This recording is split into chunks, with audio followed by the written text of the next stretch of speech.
தற்போது தூத்தூர் பகுதியை பொறுத்தவரையில் ஆழ்கடல் மீன் பிடிப்பதில் உலக பிரசித்தி பெற்றவர்களாக இருக்கின்றார்கள்.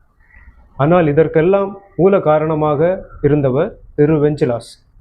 முதலாக விசைப்படகை தூத்தூருக்கு கொண்டு வந்தவரும் விசைப்படகு ஓட்டுநர் உரிமம் பெற்றவருமான இந்த வெஞ்சிலாஸ் அவர்களுடைய மகன் ஆண்டனி ஜெயராஜோடு நாம் நடத்திய உரையாடலின் ஒரு தொகுப்பைத்தான் நீங்கள் இப்போது பார்க்க போகின்றீர்கள். வணக்கம். வணக்கம்.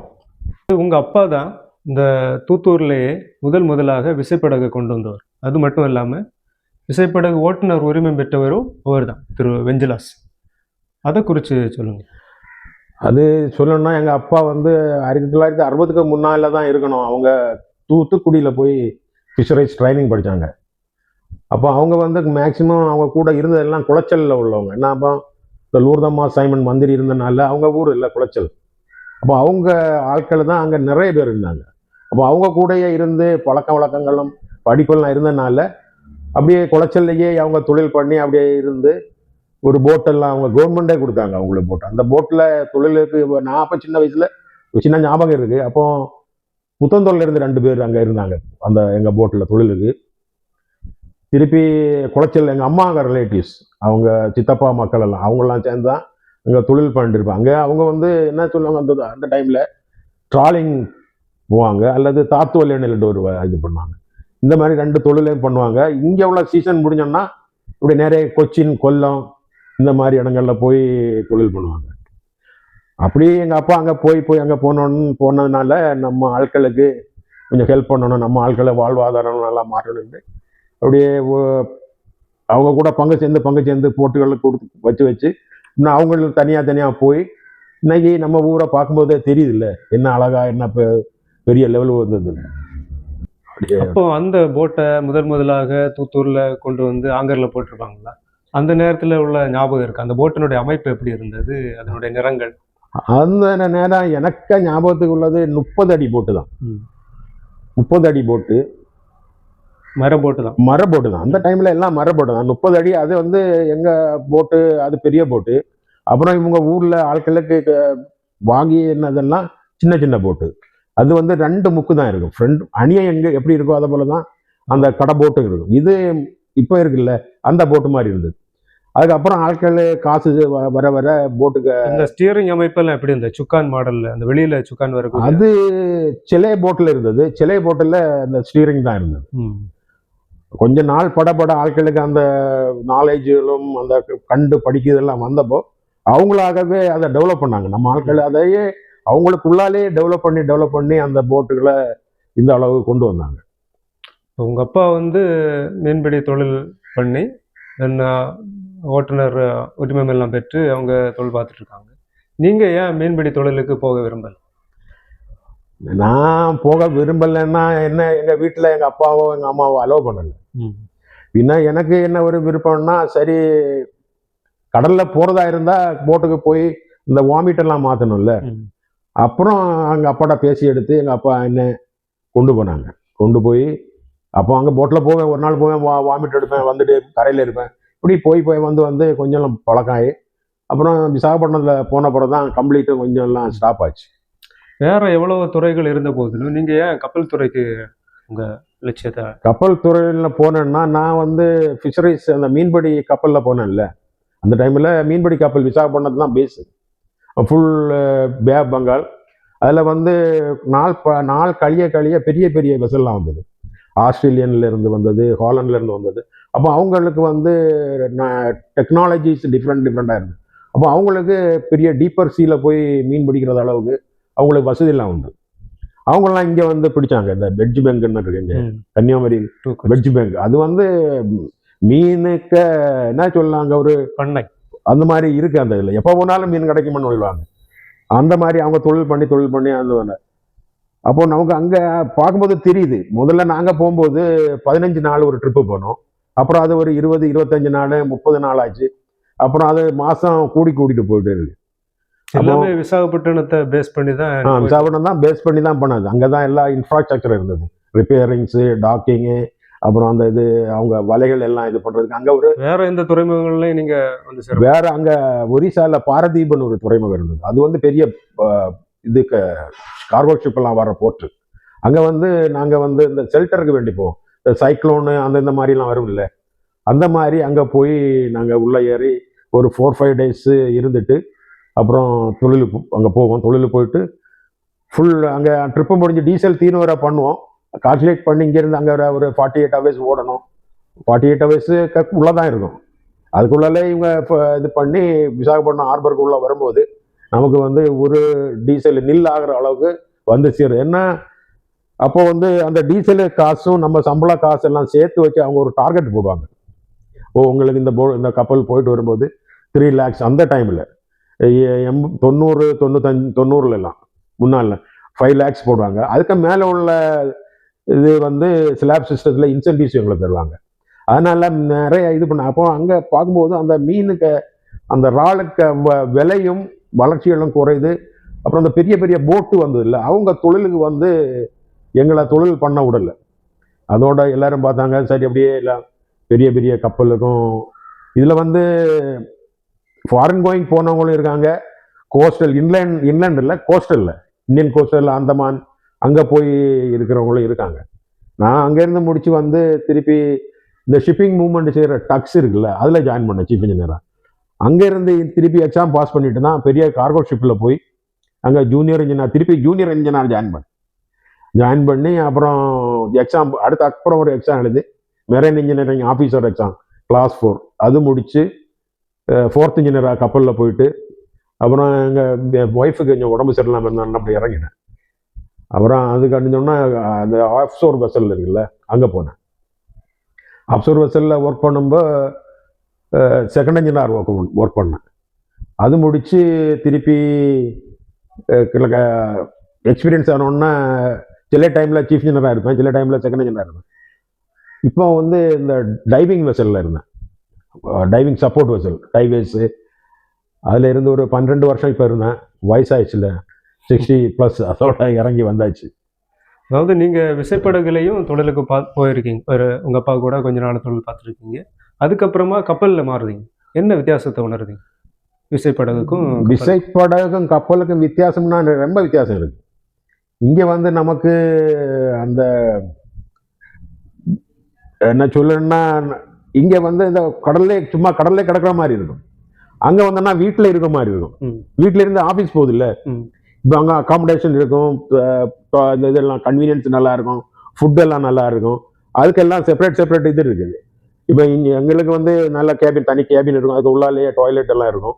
அப்போ நம்மளுக்கு 24 ஹவர்ஸ் வாட்டர் இருக்கும். அந்த மாதிரி அதை பண்ணிட்டு நம்மளுக்கு சாப்பிட்டுட்டு டியூட்டி வரும்போது ஏதோ நமக்கு ஆஃபீஸ் போகிற மாதிரி தான் இருக்கும். இங்கே அப்படி இல்லை, உடுக்கல் லுங்கியோடையும் அதோட தான். இங்கே சாப்பாடு ஒரு ஆள் வச்சு அங்கே சாப்பிடணும், இங்கே டாய்லெட்டும் கிடையாது, ஒன்றும் கிடையாது. அந்த மாதிரி உள்ள சுற்றி கஷ்டங்களாகும் நம்ம தொழிலாளிகளுக்கு. அவங்கள்ட்ட சொன்னால் அவங்க அது என்னன்னு எங்களுக்கு இதுதான் நல்லா இருக்குது, இதோட மேலே வேணா அவங்களுக்கு ஏதோ சென்டிமெண்டல் பார்க்குறாங்க. டாய்லெட் வச்சாலோ என்னவோ அவங்களுக்கு ஏதோ வருமானம் கிடைக்காது. நான் சொல்லணா, நாங்கள் 147 ஆள் இருந்தோம், அவங்களுக்கு எப்படியும் ஒரு 100 டாய்லெட் இருக்கும். ஒரு சிங்கிள் ரூம் உள்ளவங்களுக்கு சிங்கிள் டாய்லெட் அவங்க ரூமுக்குள்ளால இருக்கும். சிலவங்களுக்கு 4 பேர் இருந்தாலும் அவங்களுக்கு ஒரு டாய்லெட் இருக்கும், 2 பேர் இருக்கவங்களும் டாய்லெட் இருக்கும். இல்லை காமன் டாய்லெட்னா வெளியில எல்லாம் வேலை பார்த்துட்டு இருக்காங்கல்ல, அவங்களுக்கு அர்ஜென்ட்டாக போகணும்னா அது காமன் டாய்லெட் ஒரு 5-6 டாய்லெட் அங்கே இருக்கும். அதனால வந்து அந்த மாதிரி இவங்க சென்டிமெண்ட்டாக நினைக்கிறாங்க. அது இருக்கலாம், சிலப்போ அவங்க நினைக்கிறாங்க, அவங்கள தப்பாக நினைக்க முடியாது. அப்பாவெல்லாம் அந்த இருந்த காலத்தில் கொஞ்சம் வறுமையான காலம். அவங்க நீங்கள் சொன்ன மாதிரி 30 அடி போட்டை தான் வச்சுருக்காங்க. அப்போ வசதிகள் நீங்கள் சொன்ன மாதிரியான வசதிகளை இங்கே கொண்டு வர முடியாது. இப்போ 60 அடி 100 அடி போட்டுகள் வந்தாச்சு. ஏன் அந்த கப்பலில் உள்ள வசதிகள்லாம் இங்கே கொண்டு வர முடியாது? கொண்டு வரலாம், இப்போ எல்லாம் பரவாயில்ல, கொஞ்சம் கொஞ்சமாக டெவலப் ஆயிருக்காங்க. அந்த டைம்ல எல்லாம் நமக்கு வழி இருக்கும், சாப்பிட்டு இருக்கும். ஒரு ஆளுக்கு டாய்லெட் வந்தோம்னா அப்படியே போய் அங்கே அந்த இது இருக்குல்ல சைடில், நம்ம எல்லாம் அவங்க என்ன சொல்லுவாங்க, பெண்டர் அந்த இதில் போயிருந்து பண்ணிட்டு எல்லாம் வருவாங்க. இப்போ வந்து ரொம்ப ஹைட் ஆயிடுச்சு இல்லை, அதனால தான் அந்த வேவ்ஸ் வரும்போது ஸ்லிப்பாகி ஆள் தண்ணியில் போகிறாங்க. அந்த மாதிரி அது வந்து அவங்களுக்கு கப்பலில் என்ன பாதுகாப்பு முறைகள் எல்லாம் இருக்கு? கப்பலில் அங்கெல்லாம் அதுக்கு வேண்டிய இன்டர்நேஷ்னல் லாகம் இல்லாமல் இந்த கப்பலுக்கு வந்து என்னென்னா இன்டர்நேஷ்னல் மெரிடைம் ஆர்கனைசேஷன் ஒன்று இருக்குது. அவங்க கொடுப்பாங்க, நீங்கள் இந்த மாதிரி தான் கப்பல் ஓட்டணும். இந்த ஒரு ஃபர்ஸ்ட் இந்த எம்எல்சின்னு சொல்லுவாங்க, மெரிடைம் லேபர் கன்வென்ஷன், அந்த இதுலேயும் இருக்குது. அவங்களுக்கு நல்ல இது இருப்பிடம், நல்ல உணவு, நல்ல மெடிக்கல், நல்ல சேஃப்டி, என்ன ப்ராப்பர் இதெல்லாம் டைமிங் எல்லாம் அந்த இதை கொடுக்கணும், அவங்களுக்கு கரெக்டாக கொடுக்கணும் எல்லாமே. இல்லை, இந்த நம்ம மீனவர்கள்ல இதை உருவாக்குறதுக்கு என்ன செய்யலாம்? அது நாங்கள் வந்து முதல்ல எல்லாம் நிறைய 2-3 தடவை கிளாஸஸ் கொடுத்தாங்க பசங்க வந்து. நீங்கள் இந்த மாதிரி பண்ணுங்க, இந்த மாதிரி பண்ணுங்க, நீங்கள் நேவிகேட் பண்ணி கப்பலில் போகும்போதோ போட்டு போகும்போது கப்பல் வந்தால் நீங்கள் போயிடலான்னு ஒன்று பார்க்காத, கப்பல் சீக்கிரம் நிற்காது, அதெல்லாம் நிறைய சொன்னாங்க. ஆனால் அதை இப்போ கொஞ்சம் அவங்க ஃபாலோ பண்ணிட்டாங்க அந்த இதை. அது வந்து நம்ம ஊர் கோயில் எப்போ பழைய கோயில் இருக்கும்போது மேலே அந்த தட்டு மாதிரி இருந்தது இல்லை, அப்போ நாங்கள் கொஞ்சம் நம்ம ஊரில் உள்ள போட்டு ஓனர்ஸை வச்சு நாங்கள் கொஞ்சம் பேருக்கு போய் கொடுத்தோம், கிளாஸ் கொடுத்தோம், இந்த மாதிரி இருங்கன்னு. அதுக்கப்புறம் இவங்க இந்த அப்போல்லாம் அந்த விஹெச்எஃப் அது இதெல்லாம் ஒன்றும் வரல. இப்போ விஹெச்எஃப், ஏஎஸ், அப்புறம் எக்கோ சவுண்டர், நேவிகேட்டர் அதெல்லாம் வந்த அப்புறம் 2-3 கேப்டன்கள் போய் கிளாஸ் கொடுத்தாங்க. அவங்க கிளாஸ் பக்கா கொடுத்தாங்க. ஆனால் இவங்க அதை வந்து மெமரியாக வச்சிருப்பாங்கன்னு உள்ளது டவுட்டு. இவங்க வந்து எப்போதுமே போட்டில் உள்ள இன்ஃப்ராஸ்ட்ரக்சரை ஏன் டெவலப் பண்ணக்கூடாது? பாத்ரூம் வசதிகள், தென் பெட், அந்த வசதிகள். இப்போ கூட ஒரு ஆள் வந்து போச்சு இறந்து போனாங்க. அது என்னன்னா போட்டு லெங்து கூடும்போது அது வந்து நம்ம ஃபிஷரிஸ்க்கு அண்டரில் வராமல் government of India marine mercantile department அண்டரில் போயிடும். அங்கே போனோம்னா நேவிகேட்டர் ஆஃபீஸர் வேணும், அவருக்கு வந்து ஸ்கிப்பர் சர்டிஃபிகேட் வேணும், அது காம்படென்சி ஆஃப் சர்டிஃபிகேட்டு. அப்புறம் வந்து இன்ஜினியருக்கு வந்து இன்ஜினியர் சர்டிஃபிகேட் வேணும். ஆக கூட அவருக்கு அசிஸ்டன்ட் பண்ணுற இவங்களுக்கெல்லாம் அசிஸ்ட் பண்ணுற ஆள் வேணும். இந்த மாதிரி உள்ள இதெல்லாம் இருக்கனால அவங்களுக்கு சம்பளம் கொடுக்கணும்ல, அதெல்லாம் நடக்காது. ஒரு லெங்து டன்னேஜ் கூடும்போது, டன்னேஜ்னா அந்த வெயிட்டும் லெங்தும் கூடும்போது அது வந்து வேற கிளாஸில் போயிடும். கவர்மெண்ட் ஆஃப் இந்தியாவுக்கு அந்த மெரைன் மெர்கன்டைல் டிபார்ட்மெண்ட்டுக்கு அண்டரில் போயிடும். இவங்க பண்ணலாம், அந்த இது டாய்லெட்டு பண்ணலாம். இப்போ பெரிய பெரிய இதை பண்ணுறாங்கல்ல, டாய்லெட்டு பண்ணலாம். டாய்லெட்டு உள்ளே வைக்கிறனால எந்த தப்பும் கிடையாது. அதில் ஒரு வால்வு சிஸ்டம் வைக்கணும், வெளியில் உள்ள தண்ணி உள்ளே வராமல் பார்த்துக்காதது. ஏன்னா இப்போ அந்த ஃப்ரீ போர்டுன்னா தண்ணி லெவல்ல இருந்து மேலே இருக்குல்ல, அது வந்து ரொம்ப ஹைட்டாக இருக்குது. இவங்களுக்கு வந்து பிலோ வாட்டரில் வந்து இவங்க போட்டு வந்து 1 மீட்டரா 1.5 மீட்டர் தான் இருக்குது. அதனால இவங்களுக்கு ரோலிங் பிச்சிங், இந்த ரோலார் அது வந்து தூக்கி போடு இருக்குல்ல, இது இவங்களுக்கு கூடுதல் இருக்கும். ஏன்னா ஃப்ரண்டில் வந்து கம்ப்ளீட் ஐஸ் வச்சுட்டு போகிறாங்க, அது வந்து இவங்களுக்கு பெரிய இம்பேக்ட் இருக்குது. நமக்கு நிறையெல்லாம் இவங்ககிட்டலாம் எதிர்பார்க்க முடியாது. ஏன்னா அவங்க வந்து கமர்ஷியல் ஒர்க்கர்ஸாக இருக்கும். செலவு பண்ணு தான் எங்களுக்கு வருமானம் வேணும், குடும்பம் நல்லா நடத்தணும், அந்த ஒரு எண்ணம் தான். எப்போதும் காசை போட்டு அதில் செலவு பண்ணி இருக்க முடியாது. இப்போ சேஃப்டிக்கு இப்போ இவங்களும் வந்து லைஃப் ஜாக்கெட் வந்துடுச்சு. ஆனால் இவங்க பண்ணலாம், லைஃப் ரிங் வைக்கலாம். லைஃப் ரிங் இந்த லைஃப் பாய் மாதிரி இல்லை, அந்த லைஃப் பாய் 2-3 எண்ணம் வைக்கலாம். ஏதாவது எமர்ஜென்சினா எடுத்து அதில் ஒரு லைட் வரும், தண்ணியில் போட்டோன்னா அந்த லைட்டு இது ஃப்ளாஷ் பண்ணும், அது வந்து மஸ்ட் ஆகும். எங்களுக்கு வந்துன்னா எவ்ரி இயர் வந்து எம்எம்டி சர்வேயர், இந்த எக்ஸாமினர் சர்வேயர் வந்து இன்ஸ்பெக்ட் பண்ணுவாங்க. எங்களுக்கு லிஸ்ட் இருக்கும், இந்த லைஃப் பாய் இவ்வளவு, லைஃப் ஜாக்கெட் இவ்வளவு, லைஃப் ராப்ட்னு ஒன்று இருக்குது. அது வந்து சேட்டன் வெசல் லெங்துக்கு பொறுத்து, டன்னேஜை பொறுத்த அளவில் ராப்ட் மட்டும் இருக்கும். அதோட கூடுதலானா என்னது, அந்த லைஃப் போட்டா? லைஃப் போட்டு வேற, லைஃப் ராப்ட் வேற. அது ஒரு பாக்ஸ் மாதிரி இருக்கும். இந்த பாக்ஸ் உள்ளால இந்த CO2 சிலிண்டர்லாம் வச்சு அந்த பொதிஞ்சு வச்சிருப்பாங்க. அதுக்கு உள்ளால தண்ணி இருக்கும், மெடிசன் இருக்கும், பின்ன பிஸ்கட் இருக்கும், கொஞ்சம் கொஞ்சம் தான் இருக்கும். இதை வந்து தண்ணியில் போட்டு புல் பண்ண உடனே ஒரு புல்லர், இந்த புல் பண்ண உடனே அந்த CO2 சிலிண்டர் இருக்குல்ல, அது பஸ்ட் ஆகி அந்த இதை வந்து ஒரு கனோப்பி மாதிரி வரும், ஒரு கூடு மாதிரி மேலே வரும், வீடு மாதிரி. அப்போ அதுக்கு உள்ளால தண்ணியில் ஜம்ப் பண்ணி அதில் ஏறி உள்ளே இருக்கணும். அது தண்ணியில் போனோன்னா அதுக்கு மேலே அந்த கனோப்பி மேலே வந்த உடனே மேலே ஒரு லைட்டு ஃப்ளாஷ் ஆகும். அது ஃப்ளாஷ் ஆனா ஏர்கிராஃப்டுக்கு தெரியும், இந்த ஃப்ளாஷும் தெரியும், ஷிப்புக்கும் தெரியும். அதுக்கு உள்ளால நமக்கு பின்ன எங்களுக்கெல்லாம் இந்த ஷார்ட்னு ஒன்று உண்டு. இந்த இது வந்து சேட்டலைட் என்ன பண்ண, எனக்கு அதெல்லாம் இப்போ மறந்துடுச்சுங்களா. ஷார்ட்னு ஒன்று உண்டு, ஈப்பப்னு ஒன்று உண்டு. இந்த ரெண்டும் வந்து கம்யூனிகேஷன் ஆகும். அந்த ஷார்ட் வந்து ஆட்டோமேட்டிக்காக நம்ம பொசிஷன், லேட்டிடியூட் லாங்கிடியூடை டைரெக்டாக இந்த கோஆர்டினேட்டர் சென்டர்னு ஒன்று இருக்கும் இந்தியாவில், அது பாம்பேயில் இருக்குது, அப்புறம் சென்னை, அந்த மாதிரி சென்டர்லலாம் இந்த இடத்துல இந்த இது ஒரு டிஸ்ட்ரஸ் ஆகிருக்கு. அவங்களுக்கு இதை இன்ஃபார்ம் பண்ணணும். அவங்க என்ன பண்ணுவாங்க, கோஸ்ட் கார்டுக்கோ மெரைன் போலீஸுக்கோ அவங்க இன்ஃபார்ம் பண்ணுவோம். அவங்க வந்து நம்மளை ரெஸ்கியூ பண்ணணும். பின்னாம நாங்கிட்ட அந்த ஸ்மோக் ஒரு இது இருக்கும், அந்த ஃப்ளையர் ஒன்று இருக்கும், இன்னும் ஒரு ஸ்மோக்கு ஒரு பாட்டில் மாதிரி ஒன்று இருக்கும். அது வந்து நைட்டில் வந்து அந்த ஸ்மோக்கு ஃப்ளேயரு அதை அடிச்சுட்டு இப்படி காட்டினோன்னா அந்த தீ எரியும், ஒரு ஆரஞ்சு கலரில் இது எரிஞ்சிட்டே இருக்கும். அது வந்து தெரிஞ்சோடனே நைட்டில் போகிற நேவிகேஷன் பண்ணுற இதெல்லாம் அப்போ அவங்க பார்ப்பாங்க, ஓ சம்படி டிஸ்ட்ராக்டட் இருக்காங்க, போய் பார்ப்போன்னு. இந்த பாட்டிலில் இருக்குல்ல, அதை திறந்து தண்ணியில் போட்டோம்னா ஃபுல்லாக ஆரஞ்சு ஸ்மோக்கு தான் வரும். அந்த ஸ்மோக்கு வரும்போது டேயில் போகிறவங்களுக்கு அது தெரியும். அப்போ அதை வந்து அவங்க வந்து அந்த இடத்துல வந்து பார்த்து நம்மளை ரெஸ்கியூ பண்ணுவாங்க. இப்போ அந்த விசைப்படகு மீனவர்கள்ட்ட நம்ம பேசும்போது அவங்க அதாவது எல்லா நாளும் குளிக்க முடியாத ஒரு நிலை இருக்கு. அதாவது 2 வாரத்துக்கு ஒரு முறை, ஒரு மாதத்துக்கு இப்படி தான் அவங்க குளிர்நினைவுகள் இருக்கிறதுனால கப்பல்ல எல்லாம் என்ன முறைகள் பின்பற்றப்படுது, இங்க வந்து என்ன முறைகள் பின்பற்றப்படுது, அதே முறைகள் இங்க கொண்டு வர முடியுமா? கப்பலில் வந்து நாங்கள் சீ வாட்டரை வந்து ஃப்ரெஷ் வாட்டர் ஆகுவோம். அதை வந்து டீசாலினேஷன் சிஸ்டம்னு சொல்லுவாங்க, அல்லது ஃப்ரெஷ் வாட்டர் ஜென்ரேட்டர். அதை இங்க நம்ம விசைப்படகுகளில் விசைப்படகுல கொண்டு வரணும்னா அது கொஞ்சம் காஸ்ட் ஆகும். பம்புகள், எலக்ட்ரிசிட்டி கண்டிப்பாக தேவை வரும்.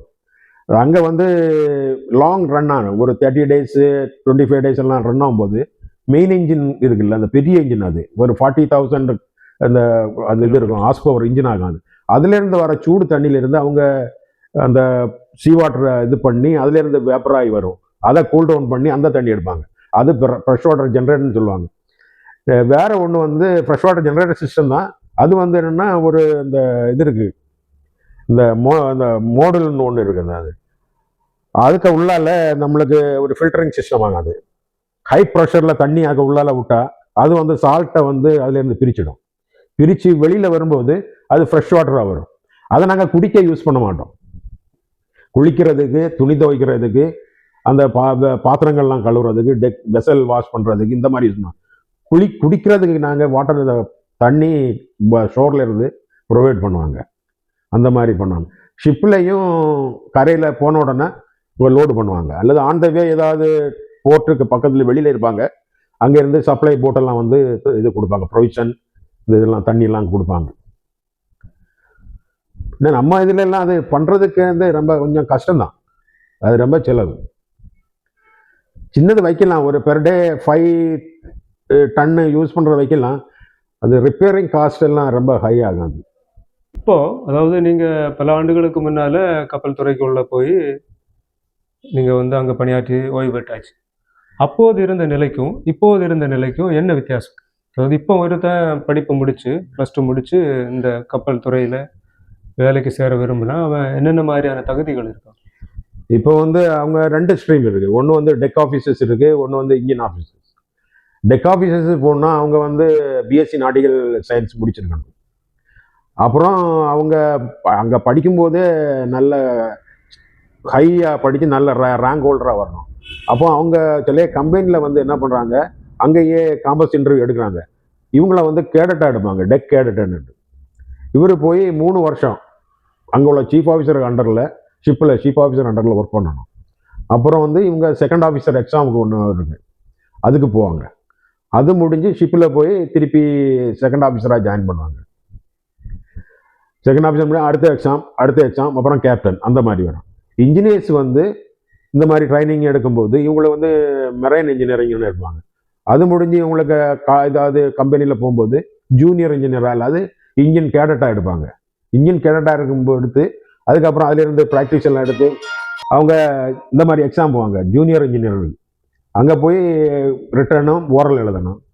அதுக்கு ஜூனியர் இன்ஜினியர் அந்த எக்ஸாம் முடிஞ்ச வந்தோடனே திருப்பி 4th இன்ஜினியராக போடுவாங்க. 4th இன்ஜினியர் முடிச்சு திருப்பி எக்ஸாம் போவாங்க. அதுக்கப்புறம் வந்து 3rd இன்ஜினியராக போடுவாங்க, அப்புறம் 2nd இன்ஜினியராக போடுவாங்க, அப்புறம் சீஃப் இன்ஜினியராக போடுவாங்க. அது எல்லா லெவலுக்கும் எக்ஸாம் எழுதணும். பார்ட் ஏ பார்ட் பி இருக்குது, கொஞ்சம் கஷ்டம். அப்புறம் வந்து இப்போ வந்து என்ன ஏன்னா கப்பல் எல்லாம் ரொம்ப சேஃப்டி பார்க்குறாங்க. சேஃப்டி வந்து மஸ்ட்டு. ஃபஸ்ட்டு வந்து அவங்க கம்பெனியை சொல்கிறது ஐஎம்ஓ, ஃபஸ்ட்டு வந்து ஹியூமன் சேஃப்டி, ஆட்கள் சேஃப்டி, 2வது ஷிப் சேஃப்டி, 3வது அதில் கொண்டு போகிற கார்கோ சேஃப்டி. அந்த அதுக்கு உள்ளாலேயே நிறைய இன்வால்மெண்ட் எல்லாம் உண்டு. கார்பேஜ் மேனேஜ்மெண்ட் சிஸ்டம், நம்ம கார்பேஜ் இருக்குல்ல, அங்கே கார்பேஜ் மேனேஜ்மெண்ட் சிஸ்டம் ஒன்று இருக்குது. அப்புறம் திருப்பி வந்து சிவேஜ் மேனேஜ்மெண்ட் சிஸ்டம் இருக்குது. அந்த கார்பேஜ் மேனேஜ்மெண்ட் சிஸ்டம், இந்த சிவேஜ் மேனேஜ்மெண்ட் சிஸ்டம் அதை எப்படி பண்ணுறாங்க? அது நம்ம போட்டுகளில், நம்ம விசைப்படகுகளில் அது செய்ய முடியுமா? விசைப்படகுகளில் வந்து சேக்ரிகேஷன் பண்ணி தான் கொண்டு வர முடியும். இப்போது நீங்கள் சாப்பாடை மட்டும் டீப்பர் வாட்டரில் தானே இருக்காங்க, பிரச்சனை இல்லை, போட்டுடலாம். ஆக்சுவலி கார்பேஜ் மேனேஜ்மெண்ட் சிஸ்டம் என்ன சொல்கிறேன்னா, நம்ம கடல் அலையில இருந்து 3 நாட்டிக்கல் மைல் ஒரு ஈவன் ஃபுட் ஐட்டம் கூட அதில் போடக்கூடாது. 3 நாட்டிக்கல் மைல் இருந்து 12 நாட்டிக்கல் மைல் வரை இந்த ஃபுட் ஐட்டமை இது கிரைண்ட் பண்ணணும். 3 மைக்ரான் கிரைண்ட் பண்ணி அப்படி போடணும். 12 மைலுக்கு மேலே உள்ளது அந்த இதனால் பேப்பர் வேஸ்ட் அதெல்லாம் எரித்து அதை அப்படி போட்டால் போடணும். இல்லைன்னா அதை வந்து ரெக்கார்டு எழுதி வச்சு கரையில் ஷோர் ஃபெசிலிட்டிஸுக்கு கொடுக்கணும்.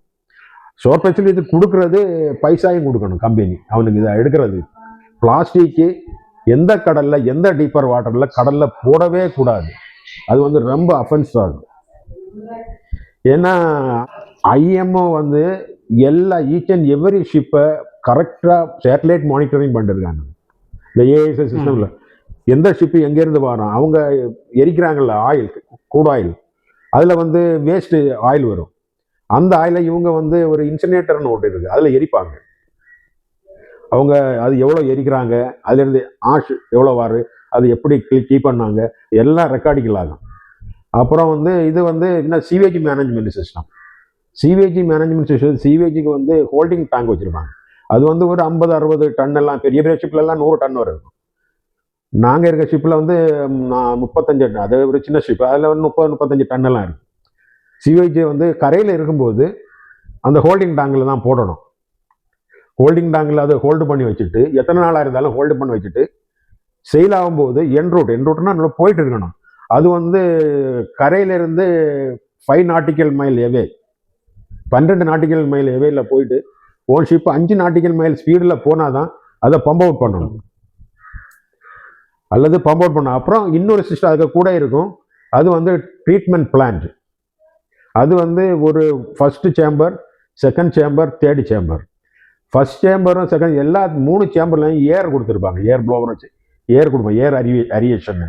ஃபர்ஸ்ட் சேம்பரில் தான் எல்லா இதுவும் வரும், தண்ணி, இது இதெல்லாம் சீவேஜ் இதெல்லாம் அங்கே வந்து இதில் மிக்ஸ் ஆகி அதில் ஃபேக்டீரியா இருக்கும்ல, இந்த ஃபேக்டீரியா ஆகாமல் இருக்கிறதுக்கு கெமிக்கல் போடணும், டோசேஜ் பண்ணுவாங்க. மந்த்லி அந்த என் ரூட்டில் போகும்போது கம்ப்ளீட் சேம்பரை கிளியர் பண்ணுவாங்க. அப்போ இந்த ஃபர்ஸ்ட் சேம்பரில் போன உடனே அது ஃபில் ஆகும்ல, அங்கே இருந்து அந்த தண்ணி வந்து நேராக செகண்ட் சேம்பரில் வரும். இந்த செகண்ட் சேம்பர் வந்து அது வேற ஒரு மாதிரி டைப்பில் பில்டு, இன்டர்னல் கன்ஸ்ட்ரக்ஷன் வேற மாடல் இருக்கும். அங்கே வந்த உடனே அதுலேருந்து மேலே வர தண்ணி தேர்ட் சேம்பரில் வரும். தேர்ட் சேம்பரில் வரும்போது ஒரு விதம் நல்ல ஒரு மாதிரி உள்ள தண்ணி வரும். அந்த தேர்ட் சேம்பரில் வந்த உடனே அது லெவல் வந்த உடனே ஆட்டோமேட்டிக்காக டிஸ்சார்ஜ் பம்பு அதை பம்ப் அவுட் பண்ணும். இது வந்து மந்த்லி நமக்கு அந்த சிவேஜ் சிஸ்டத்தில் வந்து ட்ரீட்மெண்ட் பண்ணுறது, அந்த பம்பு அந்த கம்ப்ளீட் சேம்பர் க்ளீன் பண்ணது எல்லாம் ரெக்கார்டிக்கல் பண்ணணும். இதுக்கு ஒன்று இருக்குது. பின்ன பல ஆயிலுக்கே தனித்தனி ஒவ்வொரு இது வச்சுருக்காங்க. இது எல்லாம் நமக்கு இப்போ கடலில் போயிட்டு இப்போ கரையில் போகணும்னு வச்சுருக்கோம். ஏதாவது போர்ட்டில் போக முன்னாலேயே அங்கே உள்ள அதாரிட்டிஸ் எந்த போர்ட்டில் போதோ அந்த போர்ட்டில் உள்ள அதாரிட்டிஸ் வந்து இன்ஸ்பெக்ஷன் வருவாங்க. இந்த இன்ஸ்பெக்ஷனில் மாட்டினா $1 பில்லியன் ஃபைன். இதிலே கப்பல் அதோட கம்பெனியே கொலாப்ஸ் ஆகி போயிடும். இந்த மாதிரி இருக்குது. இப்போ நீங்கள் ஃபிஷிங் வெசல்லையும் போயிருக்கீங்க, கார்கோ வெசல்லையும் போயிருக்கீங்க, என்ன வித்தியாசம் இங்கே பணியாற்றுன்னா இந்த கார்கோ ஷிப்பில் வந்து ஹார்ட் ஒர்க் பண்ணணும். இது கொஞ்சம் மனசுக்கு சாட்டிஸ்ஃபேக்ஷனாக இருக்கும், நம்ம லைஃப் சேஃப்டியாக இருக்கேன்னு உள்ள அந்த இது கார்கோ ஷிப்பில். ஃபிஷிங் வெசலில் வந்து அந்த சேஃப்டி வந்து எங்களுக்கெல்லாம் உண்டாயிருந்தது. இருந்தாலும் அந்த ஓவர் நாலேஜ் தர்றதுக்கு முடியாது. அங்கே வந்து சேஃப்டி எல்லா ட்ரைனிங்ஸ் எப்போதும் நடக்கும். நாங்கள் இங்கே படிக்கிறோம்ல, இந்த STCWன்னு சொல்லுவாங்க, இந்த சீஃபாரர்ஸ் ட்ரைனிங், அந்த க்ரூ அந்த வாட்ச் கீப்பிங்னு அந்த ட்ரைனிங்கை வந்து மந்த்லி முதல்ல ஃபயர் ஃபைட்டிங் ட்ரைனிங் ஒரு மாதிரி பண்ணால் அடுத்து அபண்டன்ட் ஷிப் ட்ரைன் பண்ணுவாங்க. அதுக்கப்புறம் எங்கேயாவது இந்த எங்க்ளோ ஸ்பேஸ் ட்ரைன் பண்ணுவாங்க. அப்புறம் வேறு ஏதாவது இந்த மேன் ஓவர் போர்டு, கடலில் ஆட்கள் தண்ணியில் போனால் அவங்கள எப்படி நம்மளுக்கு ரெஸ்கியூ பண்ணணும் அந்த இதை பற்றி படிப்பித்து தருவாங்க. அப்புறம் அந்த போட்டெல்லாம் லோவர் பண்ணுறதை வச்சு சொல்லி தருவாங்க. இந்த லைஃப் ராஃப்ட் தூக்கி எறியதை எப்படி எறிஞ்சு எப்படி புல் பண்ணி எங்கே டை அப் பண்ணணும் அதெல்லாம் சொல்லி தருவாங்க. அப்படி தண்ணியில் ஜம்ப் பண்ணி எப்படி அங்கே ஏறணும் அதெல்லாம் ஆன்போர்ட் ஷிப்லேயே இந்த ட்ரைனிங் எங்களுக்கு எவ்ரி மந்த் ஏதாவது ஒரு இது நடந்துகிட்டே இருக்கும். அது வந்து அவங்க ரெக்கார்ட் பண்ணணும். ரெக்கார்ட் பண்ணி இவங்களுக்கு கவர்மெண்ட்டுக்கோ கம்பெனிக்கு அனுப்புவாங்க. ஏன்னா இது வந்து இதெல்லாம் வந்து இன்சூர்டு இல்லை, கம்பெனிக்கு ஆட்கள் இன்சூர்டு, கப்பல் இன்சூர்டு, அதில் உள்ள கார்கோ இன்சூர்டு. ஏதாவது ப்ராப்ளம்னா இன்சூரன்ஸ் கம்பெனி இவங்க கிளைம் பண்ணணும். அதுக்கு ப்ராப்பராக வந்து மேனிங் பவர் தான், நாங்கள்லாம் மேனிங் பவர். அதுக்கப்புறம் ஷிப்புக்கு ஸ்டெபிலிட்டி அந்த இதெல்லாம் அதெல்லாம் பேர், அது அவங்க டெக் ஆஃபீஸர்ஸ்க்கு உள்ள அந்த சப்ஜெக்ட்லாம் அவங்க அது அந்த மாதிரி. இங்கே வந்து நமக்கு எதுவுமே பார்க்க இல்லை, நம்மளுக்கு தண்ணியில் மிதந்தா போதும், வலைய விடணும், மீன் கிடைக்கணும், அந்த ஒரு தான் பார்க்காங்க. ஆனால் இங்கே வந்து சேஃப்டி இல்லை, ஒன்றும் இல்லை. அது நமக்கு சொல்லுமா கேட்காங்க. ஆனால் இப்போ நான் அந்த காலத்தில் இருந்ததுக்கு 1970 80 பார்க்கறதுக்கு இப்போ பார்க்கும்போது எவ்வளவோ பரவாயில்ல. ஆட்களுக்கு இந்த லைஃப் ஸ்டைலுக்கு இதுவும் அவங்க போட்டுகளுக்கு அந்த பழக்க வழக்கங்கள்லாம் மாறி எவ்வளோ வந்து நம்ம ஆட்களை இப்போ நான் சொல்ல என்னன்னா, இப்போ அந்த குப்பையெல்லாம் கொண்டு கடலை தட்டாங்க. இது வந்து 1986 சூரத்தில் ஒரு ரொம்ப ஒரு இது நடந்தது, சம்பவம் நடந்தது. இது மாதிரி கல்லில் கொண்டு தள்ள அங்கே எலி, அந்த எலியில ஒரு ஃபிளாக் நோயின்னு ஒன்று வந்தது. அதில் எவ்வளோ ஆட்கள் இறந்தாங்க. ஆனால் அந்த டைமில் இந்த ஆட்களை ஒரு காய்ச்சல் வருது இறக்குறாங்க, யாது என்னன்னு தெரியாமல் பல நாள்கள் கழிஞ்ச பிறகு தான் அவங்க கண்டுபிடிச்சாங்க அந்த எலியிலிருந்து, அந்த கல்லுக்கு இடையில இருந்த எலியிலிருந்து தான் இந்த ஃபிளாக் நோய் உண்டாக்குனது. நம்ம ஆட்களுக்கு ஒன்று நமக்கு பார்க்குங்க, எல்லாரும் கடலோட கல்லில் போனால் எவ்வளோ பெரிய பெரிய எலி. நம்ம ஆளுங்களுக்கு அதுக்கு அந்த அவேர்னஸ் தெரிய மாட்டேங்குது. கொண்டு குப்பையை கொண்டு அப்படியே போடுவாங்க, அங்கே அலை அடித்தா எவ்வளோ குப்பை கரையில் சேருது. அந்த காலத்தில் நாங்கள் சின்ன பிள்ளைலாம் இருக்கும்போது கடலில் ஒரு தூசு கூட ஒன்றும் கிடக்காது. எப்போவாது இந்த இது இருக்குல்ல சொறி, அதுதான் வந்து கரையில் ஏறும். அல்லது நல்ல மழையும் காற்றும் அடித்து இந்த ஆற்றுல இருந்து வெளியே வரும் இல்லை, தெங்குக மட்டை, இந்த மாதிரி 1-2 ஐட்டம் வந்தால் வரும். எல்லாமே ஒரு சாணம். இப்போ பார்த்தா கோழி துவாலும் அதுவும் குப்பைக்கு மட்டும்தான் கிடக்கு. இதை நம்மளால என்ன செய்ய முடியும்? இந்த வேஸ்ட் மேனேஜ்மெண்ட் நம்மளால என்ன, அரசாங்கம் மற்ற ஊராட்சி அமைப்புகள் ஒரு பக்கம் இருக்கட்டும், நம்ம பொதுமக்களால் எல்லாத்தையும் அந்த ஊர் நிர்வாகங்களால் செய்ய முடிஞ்ச எளிதான ஒரு ஏதாவது வழிகள்? எளிதான ஒருன்னா அவங்க அதுக்கு முன் வரணும். சரி, நமக்கு நம்ம வீடை நமக்கு சுத்தமாக வைக்கணும், நமக்கு சுத்தமாக இருக்கணும், அது மாதிரி நம்ம தெருவை சுத்தமாக வைக்கணும். அப்போ இதை என்ன பண்ணலாம்? நீங்கள் சாப்பாடு வந்து ஓவரா நீங்கள் சமைக்கிறது அது ஒரு பெரிய தப்பாகும். இப்போ அந்த சாப்பாடு அவங்க இங்கே கொண்டு போய் வெளியே தட்டணும், அதே ஒரு பெரிய ஸ்மெல்லு. இப்போ அந்த குப்பையும் பிளாஸ்டிக் ஸ்மெல் இல்லை, இங்கே எல்லாம் போக வர்றது சாப்பாடு தான். அது வந்து நேஷ்னல் வேஸ்ட். அது ஒன்று. அந்த பிளாஸ்டிக்கை வந்து நீங்கள் யூஸ் பண்ண போகாதீங்க. நீங்கள் ஒரு துணி பையை கொண்டு போய் நீங்களே அந்த துணியை இல்லை சார்ந்த வாங்கிட்டு வந்து வைங்க. அதை திருப்பி அதை கிளீன் வச்சாலும், அதாவது இந்த பேக்கரி ஐட்டம் போல பதப்படுத்தப்பட்ட எல்லாமே அந்த இதில் தான் வருது. நம்ம கேரி பேக்கை தவிர்க்கலாம். உங்களுக்கு நீங்கள் 2-3 பேக்கை கொண்டு போங்க. இப்போ நமக்கு நல்லா வாழணும்னு நினைச்சா நமக்கு தான் திருந்தி வாழணும். உங்களுக்கு கஷ்டமாக தான் இருக்கும், நல்லது சிலவங்க சொல்லும்போது ஆட்களுக்கு அது கிடைக்க கஷ்டமாக இருக்கும். நமக்கு போய் கேட்க நானா என்ன சரி, நம்ம போய் கேட்க பேக்கு கொடுப்பா அதெல்லாம் கேட்க, அந்த பேக் கொண்டு தூரம் அப்படி போடுது. இங்கெல்லாம் வாராங்க, ஆனால் அங்கே நம்ம ஊராட்சியில் விழிப்புணர்வு மட்டுமே இதுக்கு தீர்வாகுமா? இல்லை அதுதான் இப்போ அதை ஒருவேளை அவங்களால உணவு மிகுதியினால அவங்க வந்து கொட்டுறாங்க. ஏதோ உதாரணமா திருமணங்கள் நடக்கு, திருமண மண்டபத்தில் அதெல்லாம் தவிர்க்க முடியாத ஒரு விஷயம். ஆமா, அதையெல்லாம் கொண்டு கொட்டுறதுல அதுக்கு ஏதாவது வாய்ப்புகள், வழிகள்? அதுக்கு வந்து ஏதாவது சொல்யூஷன்னா இந்த எல்லாத்துக்கும் வந்து இது இருக்கு. அதுக்கெல்லாம் ரொம்ப இந்த கார்ட்டூன் பாக்ஸ், இந்த பேப்பர் வேஸ்ட் எல்லாம் எரிக்கிறதுக்கு ஒரு மிஷின் இருக்கு. இந்த சாப்பாடை கிரைண்ட் பண்ணி கடலில் தள்ளதுக்கு உள்ள மிஷின் இருக்கு. பிளாஸ்டிக்கை வந்து நமக்கு ரீசைக்கிளிங் கொடுத்துடலாம். அதெல்லாம் திருமண மண்டபத்துல எல்லாம் கொண்டு வரலாம்ல? கொண்டு வரலாம். கோடிக்கணக்கில் நம்ம செலவு பண்ணதுக்கு இதுக்கு செலவு பண்றது எவ்வளவு மேலே. அது வந்து அவங்ககிட்ட சொல்லணும், நீங்க பேப்பரை தனியா எடுங்க, அந்த வாழலையும் சாப்பாடு தனியா எடுங்க. வாழலையும் கிரைண்ட் பண்ணி அதுக்கு கூட போயிடும். இந்த எலும்பு கிரைண்ட் ஆகும், வாழை இலை இதெல்லாம் கிரைண்ட் ஆகும். அந்த பேப்பரை வந்து எரிக்கிறத மட்டும்தான் பார்க்கணும். அல்லாமல் அந்த வாட்டர் பாட்டிலில் வந்து ரொம்ப அவாய்டு பண்ணுறது ரொம்ப நல்லது. அந்த காலத்துல எல்லாம் நம்ம ஊர்ல எல்லாம் விறகட்டி பண்ணும்போது அவங்க எங்கே வாழையெல்லாம் கொடுப்பாங்க, அந்த இந்த கிளாஸில், ஸ்டீல் கிளாஸில் அல்லது அலுமினியம் கிளாஸில் தண்ணி கொடுப்பாங்க. உங்களை பற்றி சொல்லுங்கள். என் பேர் ஆண்டனி ஜெயராஜ். எங்கள் அப்பா அந்தோனி பிள்ளை வென்சிலாஸ். எங்கள் அம்மா வந்து காஷ்மீரி குளச்சல். நாங்கள் வந்து 7 பிள்ளைகள், 3 ஆணும் 4 பெண் பிள்ளைகள். நாங்கள் அங்கே எல்லாருக்கும் கல்யாணம் முடிஞ்சாச்சு, எல்லோரும் ஒரு விதமாக செட்டில் ஆகிட்டாங்க. அப்பா எல்லாரையும் அவங்க தகுதிக்கு தகுந்த மாதிரி படிக்க வச்சு எல்லாருமே போஸ்ட் கிராஜுவேட்ஸ் ஆகிட்டாங்க. லேடிஸ் எல்லாருமே நல்ல ஒரு இதாக போடாங்க. நான் வந்து 1ஆம் கிளாஸ்லேருந்து 4ஆம் கிளாஸ் வரை குளச்சலில் படித்தேன். அப்போ எங்கள் அப்பா அங்கே போட்டு வச்சு அங்கே இருந்தனால குளச்சலில் படித்து திருப்பி 5th ஸ்டாண்டர்டு பாய்ஸில் வந்து எல்பிஎஸ்சில் வந்து 5th ஸ்டாண்டர்ட் நான் சேர்ந்தேன். அங்கே ஃபஸ்ட்டு 5th முடித்து 6th to 11th ஸ்டாண்டர்டு 11ஆம் வகுப்பு வரை படித்தேன். 11ஆம் வகுப்பு நான் இருக்கிறது லாஸ்ட் பேட்ச். 1978 கடைசி பேட்ச் 11th ஸ்டாண்டர்ட் எஸ்எஸ்எல்சி. அது முடித்து மார்த்தாண்டம் கிறிஸ்டியன் காலேஜ், அப்போ மார்த்தாண்டம் எம்எம்சின்னு இருந்தது, மார்த்தாண்டம் கிறிஸ்டியன் காலேஜ் எம்சிசி. அதில் வந்து பியூசி, அதில் வந்து அதுவும் லாஸ்ட் பியூசி அதோட லாஸ்ட் முடிஞ்சு போச்சு. எல்லாம் நான் அப்படி முடிச்சு திருந்தோன்னா நான் இன்ஜின் டிரைவர் படிக்க போனேன். சிஃப்னட், அது வந்து central institute of fisheries nautical engineering ட்ரைனிங்னுட்டு, அதுக்கு ஹெட் ஆஃபீஸ் கொச்சின், ஒரு யூனிட் வந்து சென்னையில் இருந்தது. இந்தியாவிலே மொத்தமே அந்த 2 இதுதான் இருந்தது, இன்ஸ்டியூட் மட்டும்தான் இருந்தது. அங்கே வந்து ரேங்க் வைசஸில் எங்களுக்கு வந்து ஃபஸ்ட்டு நான் வந்து இன்ஜின் ஸ்ட்ரீம் எல்லாம் இருந்தேன். எங்கள் கூட உள்ளவங்க யார் என்ன கூட வந்தது லீனிஸ் படித்தான், அப்புறம் சார்லி அவர் வந்தார். நானும் சார்லியும் சென்னையில் படித்தோம், லீனிஸ் கொச்சினில் படித்தான்.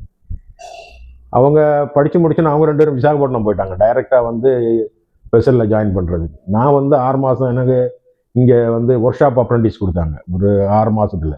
அந்த மீன் டைம் இந்த 6 months நான் வந்து எங்கள் அப்பாவை சொந்த போட்டில் கொச்சினில் அவங்க அப்பாவை கூட அசிஸ்ட் பண்ணிட்டு சும்மா அப்படியே கடலில் போகிறதும் கரையில் நின்று போட்டு மெயின்டெனன்ஸு பண்ணுற மாதிரி நின்றுருந்தேன். இது முடிச்சுட்டு நான் 6 மாதம் முடிச்ச அப்புறம் விசாகப்பட்டினம் போனேன். அப்போ எங்கள் அத்தைக்கு மகன் ஜெர்மனியாஸ்ன்னு சொல்லுவாங்க, அவர் வந்து நம்ம ஊரில் ஃபஸ்ட்டு பேட்ச் ஜெர்மனியாஸு, அப்புறம் சிலுவ பிச்சை அலெக்சாண்டர் சாண்டர் இருக்காங்கல்ல ட்ரைலர், அவங்க மூத்த அண்ணா. அவர் வந்து அவங்க 2 பேர் சின்னத்தூர்லேருந்து ஒரு ஆள் உண்டு, அந்தோனி பிச்சைன்னு. இவங்க 3 பேர் தான் இந்த இடிசி ஃபஸ்ட்டு பேட்ச் படித்தவங்க சென்னையில். இவங்க எல்லாரும் இவங்க கூட அடுத்தடுத்து பேட்சாக நிறைய பேர் அப்போ நம்ம ஊர்லேருந்து நிறைய பேர் படித்து அங்கே போயிட்டாங்க. ஏன்னா வேறு வழி கிடையாது, இந்த மாதிரி படித்து கொஞ்சம் ஐடிஐ அதுதான் ஃபஸ்ட்டு. அது முடித்து நாங்கள் அங்கே ஒரு 12 மாதம் சி சர்வீஸ் எடுக்கணும். அது முடித்து வந்து மெர்கன்டைல் மெரைன் டிபார்ட்மெண்ட்டில் போய் நாங்கள் இது எடுப்போம், எக்ஸாம் கொடுப்போம். அது வந்து ஒன்லி வைவா. இப்போ அங்கே சர்வேர் இருப்பார், அந்த சர்வேர் எங்கள்கிட்ட கொஸ்டின் கேட்பார், நாங்கள் அவருக்கு ஆன்சர் பண்ணும்போது அவர் சாட்டிஸ்ஃபேக்ஷன் ஆகிடுச்சுன்னா ஓகே பாஸ்ன்னுட்டு அப்போவே சொல்லிடுவாங்க, வெர்பலான okay you can pass board. அப்படி வந்துட்டு பாஸ் ஆனால் அதுக்கப்புறம் போனோன்னு ப்ரொமோஷன் கொடுப்பாங்க செகண்ட் இன்ஜினியராக. அப்புறம் அது ஒரு 18 மாதம் சி சர்வீஸ் வேணும். அந்த 18 மாதம் சி சர்வீஸுக்கே 2 வருஷம்லாம் ஆகிடும். இந்த கால்குலேஷன் பண்ணுவாங்க. அந்த இது முடித்து திருப்பி ஃபிஷிங் இன்ஜினியர், ஆனால் அது வந்து சீஃப் இன்ஜினியர் மாதிரி உள்ள அங்கே வந்து ஃபிஷிங் இன்ஜினியர் சர்டிஃபிகேட் தான் கொடுப்பாங்க. அதுக்கு வந்து ரிட்டன் பேப்பர்ஸ் உண்டு, டிராயிங் உண்டு, இன்ஜினியரிங் டிராயிங் உண்டு. மேத்தமெட்டிக்ஸ் வந்து ஒரு பேப்பர் வந்து இன்ஜினியரிங் மேத்தமெட்டிக்ஸ், ஒன்று வந்து நம்ம ஜென்ரல் மேத்தமெட்டிக்ஸு, ஒன்று இன்ஜினியரிங் டிராயிங், ஒன்று வந்து நம்ம இன்ஜினியரிங் நாலேஜ். இதெல்லாம் முடிச்சோன்னா ஓரல் பண்ணணும். அப்போவுமே இதை முதல்ல இந்த பேப்பர்லாம் பாஸ் பண்ண அடுத்து தான் அந்த ஓரலுக்கு தருவாங்க. இது ஃபெயில் ஆகிடுச்சுன்னா ஓரலில் பண்ண விட மாட்டாங்க. இப்போ இது பாஸ் பண்ணி முடித்து ஓரல் பாஸ் பண்ணால் ஓகே அப்போவே சொல்லுவாங்க, அப்போவே பாஸ் சொல்லிட்டு சர்டிஃபிகேட் தந்துட்டு நமக்கு திருப்பி சீஃப் இன்ஜினியராக அந்த இதில் செயலாகும். அப்போ அந்த ஸ்ட்ரீம் அந்த இதில் ஃபிஷரிஸில் வந்து அதோட ஸ்டாப், அதுக்கு மேலே எங்கேயும் போக முடியாது. அப்போது நாங்கள்லாம் வந்து ரொம்ப யங்ஸ்டர்ஸ், நான்லாம் கல்யாணத்துக்கு முன்னாலே எல்லாம் பண்ணிட்டேன். நிறைய பேர் இந்த கல்யாணம் முடிஞ்சும் பண்ணாங்க, சிலவங்க கல்யாணத்துக்கு முன்னும் பண்ணாமல் இருக்காங்க. இப்படியே இருந்தால் நம்ம லைஃப் நல்லா இருக்காது. அந்த டைமில் நம்ம ஊரில் இருந்து இல்லை, சின்னத்தூர்லேருந்து எங்கள் அத்தா எனக்கு சிஸ்டரை கல்யாணம் பண்ணவர் அப்சலோன். அவர் வந்து இந்த ஃபீல்டை விட்டுட்டு அந்த மர்ச்சன்ட் நேவி ஃபீல்டில் அவர் போயிட்டார். அவர் ஒரு எக்ஸாம் வேற ஒரு எக்ஸாம் எழுதி அங்கே போய் அவர் நல்ல மாதிரி அந்த supply vessel offshore supply vessel எல்லாம் சீஃப் இன்ஜினியர் அங்கே ஜாயின் பண்ணார். அந்த டைமில் நம்ம ஊரில் இந்த கலிஸ்டஸ் அவரும் போயிட்டார். அப்போ சரி நமக்கு இவங்க இதில் ஃபாலோ பண்ணலாமேன்னு சொல்லிட்டு நாங்கள் வந்து எக்ஸாம் போனோம். அது எக்ஸாம் போகிறது எங்களுக்கு சர்வீசஸ் நிறைய வேணும். நம்ம பெசலில் உள்ள இன்ஜின் ஹார்ஸ் பவர் கம்மி, அப்போ அவங்க கால்குலேட் பண்ணி தான் எடுப்பாங்க. இப்போ அதெல்லாம் வந்து 10,000 12,000 30,000 40,000 கிலோவாட்ஸ் எல்லாம் இருக்குது. எங்களுக்கு வந்து 600 700 கிலோவாட்ஸ் தான் சின்ன இன்ஜின். அப்போ அந்த இதுக்கு எங்களுக்கு 1/3 கெப்பாசிட்டியில் தான் எடுப்பாங்க. சரி நமக்கு சீஃப் இன்ஜினியர் இருக்கனால அந்த மாதிரி எடுப்பாங்க. சின்ன ரங்கம் இருந்தால் அதை ஒரு 1 நாளாக வகுத்து அது மாதிரி பண்ணுவாங்க. இந்த மாதிரி பண்ணி பண்ணி அதுக்கே ஒரு வருஷங்கள், பல வருஷங்களா அப்படி அங்கே வந்து ஒரு சீகோயிங் இன்ஜின் டிரைவர் எக்ஸாம்லாம் பாஸ் பண்ணி அப்புறம் வந்து marine engineering class 2 part A முடிச்சு இந்த மாதிரி பண்ணிட்டு இருக்கும்போது சின்னத்துலேருந்து ஒரு ஆள் பண்ணி இந்த ஆல்பர்ட்டன் இல்லைல்ல அவர் பண்ணி அவர் மேலே போயிட்டார். இந்த மாதிரி ஆட்கள் கொஞ்சம் கொஞ்சமாக போனோன்னா எல்லாரும் நம்ம ஊரில் இருந்து நிறைய பேர் நான் அதுக்காக போயிட்டாங்க. அதுக்கப்புறம் தான் புதுசாக காலேஜஸ் எல்லாம் ஓப்பன் பண்ணாங்க. மெரைன் காலேஜஸ்ஸு, இந்த அமெட்டு, அப்புறம் இந்த வெல் இன்ஜினியரிங் அவங்க ஒரு மெரைன் காலேஜ் ஓப்பன் பண்ணாங்க. அப்போ நம்ம பசங்கள்லாம் அங்கே போய் டெக் ஆஃபீஸர்ஸ் படிக்கிறதுக்கு வந்து பிஎஸ்சி நாட்டிக்கல் சயின்ஸ், இன்ஜினியரிங் வந்து இன்ஜினியரிங் இது படித்து இப்போ நிறைய பேர் கேப்டனாக 1-2 பேர் நம்ம ஊரில் ஒரு பையன் இருக்கான், சின்னத்தூரில் இருக்காங்க. இப்போ அந்த இதில் ஜாபில் போனவங்களாம் நல்ல சாட்டிஸ்ஃபேக்ஷனாக அப்படி இருக்காங்க. பின்ன எனக்கு 2 பிள்ளைகள், ஒரு பொண்ணும் ஒரு பையனும், அவங்களும் நல்லா செட்டு அப்படி இருக்காங்க. இப்போ தான் ஜஸ்ட்டு 2 இயர்ஸ் முன்னே தான் மகனுக்கு கல்யாணம் முடிஞ்சது, பொண்ணுக்கு ஒரு 4 இயர்ஸ் முன்னே கல்யாணம் முடிஞ்சது, மகளுக்கு குழந்தை இருக்குது, பையனுக்கு இங்கே கனடாவில் வேலை பார்க்குறான், பொண்ணு சென்னையில் இருக்குது. நீங்கள் இந்த பள்ளி படிப்பை படிக்கக்கூடிய காலத்தில் ஏதாவது சமூக பணிகள் ஆற்றிருக்கீங்களா? பள்ளி படிக்கும்போது அது ஒரு விளையாட்டு பருவமாக இருக்கும்போது நாங்கள் அந்த லைப்ரரி மட்டும், லைப்ரரியில் எங்களை வந்து எடுப்பு வேலைக்கு தான் வச்சுருப்பாங்க. இப்போ எங்களோட சீனியர்ஸ் கொஞ்சம் பேர் இருந்தாங்க, அவங்க கூட இதாவது அதை எடுங்க இது எடுங்க அது மாதிரி தான். எங்கள் பள்ளி படிப்பு முடிஞ்சு நாங்கள் காலேஜ் அப்புறம் இதெல்லாம் போய் ஊரில் எல்லாம் வரும்போது அவங்க கூட ஆக்டிவாக இருப்போம்.